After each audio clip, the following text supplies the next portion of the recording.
আসসালামু আলাইকুম। এ হলো কবরস্থানের রাস্তা। এই রাস্তায় ইজি বাইক, অটো রিক্সা চলে। এলো ড্রেন। এই ড্রেনের পানি যা আসা করে। এলো পুরো রাস্তা বৃষ্টি পানিতে রাস্তা ভিজে গেছে। চলাচলের সমস্যা হচ্ছে গাড়িগুলোর।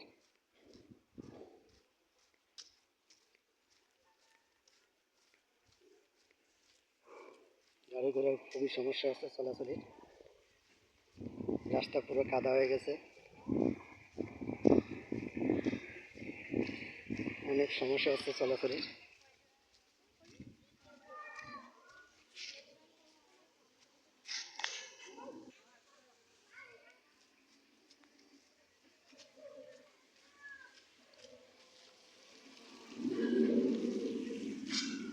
খুবই সমস্যা হচ্ছে, দেখেন আপনারা। ভালো লাগলে শেয়ার করেন, কমেন্ট করবেন। আসসালামু আলাইকুম।